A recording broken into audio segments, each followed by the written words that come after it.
When a real emergency begins, most people think about food first: cans on the shelf, rice in buckets, freeze-dried meals stacked in the garage, but the truth is much simpler and much more dangerous. You can survive weeks without food.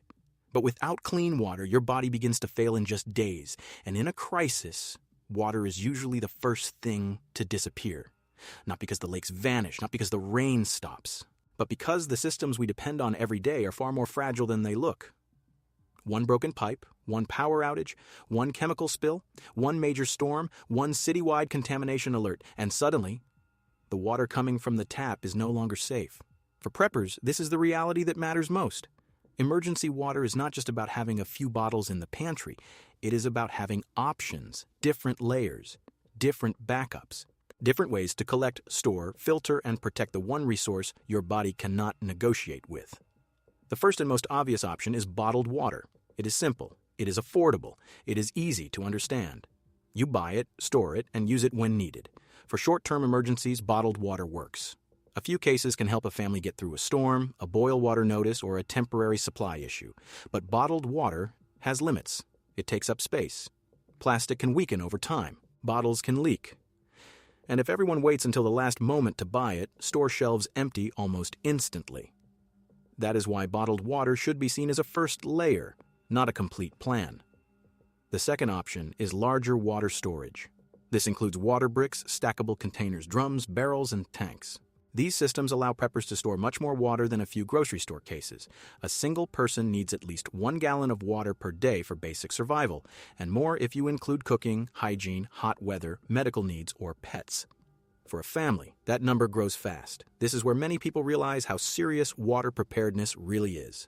3 days of water is good, 2 weeks is better. A month is a serious advantage. Large storage gives you control before the emergency happens, but it also requires planning. Water must be stored in clean, food-grade containers. It should be kept away from heat, sunlight, chemicals, and fuel, and depending on how it is stored, it may need to be rotated or treated. The biggest mistake many beginners make is assuming water storage is just filling a random container and forgetting about it. In a real emergency, that mistake can become dangerous. The third option is water filtration. Stored water is important, but eventually stored water can run out. That is when filtration becomes critical. A good water filter can turn questionable water sources into something much safer to drink, depending on the contamination involved. Portable filters are useful for bug-out bags, hiking, evacuation, and movement. Gravity filters are helpful for families staying at home. Some systems are designed for everyday use, while others are made for survival situations. But filters are not all the same. Some remove bacteria and protozoa, some reduce chemicals, some handle heavy metals. Some are better for clear water, while others struggle with dirty or muddy sources. This is why every prepper should understand what their filter actually does. A filter is not magic. It has limits. It has a lifespan. It needs maintenance. And it should be matched to the kind of emergency you are preparing for. The fourth option is water purification. Filtration removes particles and many biological threats, but purification focuses on killing or neutralizing dangerous organisms. Boiling is one of the oldest and most reliable methods. If you can bring water to a rolling boil, you can make many biological contaminants much safer. But boiling requires fuel, a heat source, and time. In a long emergency, fuel becomes valuable. Water purification tablets are another option. They are small, lightweight, and easy to store.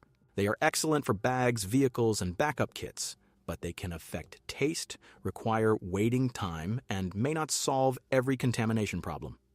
UV purifiers can also work well in certain conditions, especially when water is already clear, but they rely on batteries or power, which means they should never be the only plan. The best preppers do not depend on one method. They stack methods, they store water, they filter water, they purify water, and they know where more water can be found if the emergency lasts longer than expected.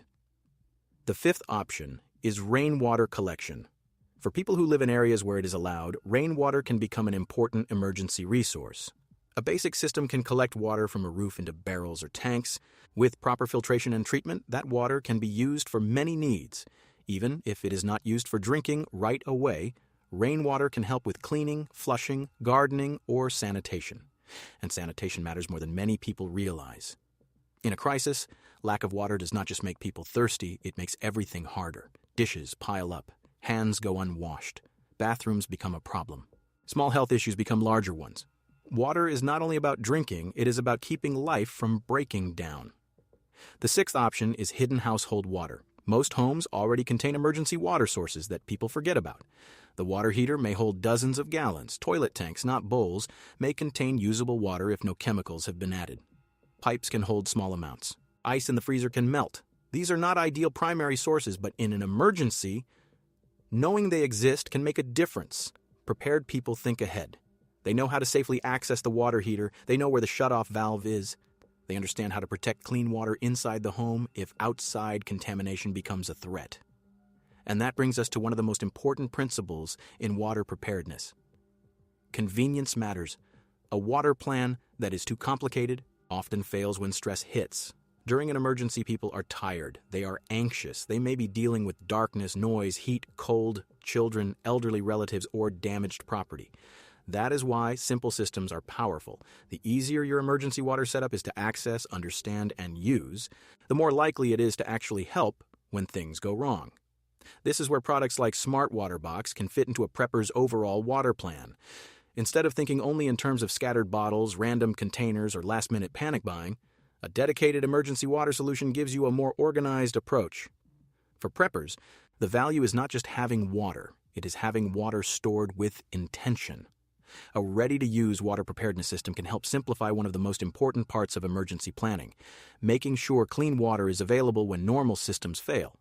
And in a crisis, that simplicity can matter, because emergencies do not give warnings that fit your schedule. They happen at night, during storms, while stores are closed, when roads are blocked, when the tap suddenly becomes unreliable. The people who handle those moments best are not always the strongest or the luckiest. They are usually the ones who prepared before the pressure arrived. The best emergency water plan is layered. Start with bottled water for short disruptions. Add larger storage for longer events. Keep filters for questionable sources. Store purification tools for backup. Understand rainwater and household water options. And consider a dedicated solution, like SmartWaterBox if you want a more practical way to strengthen your emergency water supply. No single product replaces knowledge. No single container solves every crisis. But every smart layer gives you more time, more control, and more confidence. Food can wait. Comfort can wait. Power can wait. But water cannot. When the emergency starts, the question is not whether water matters. The question is whether you already have it.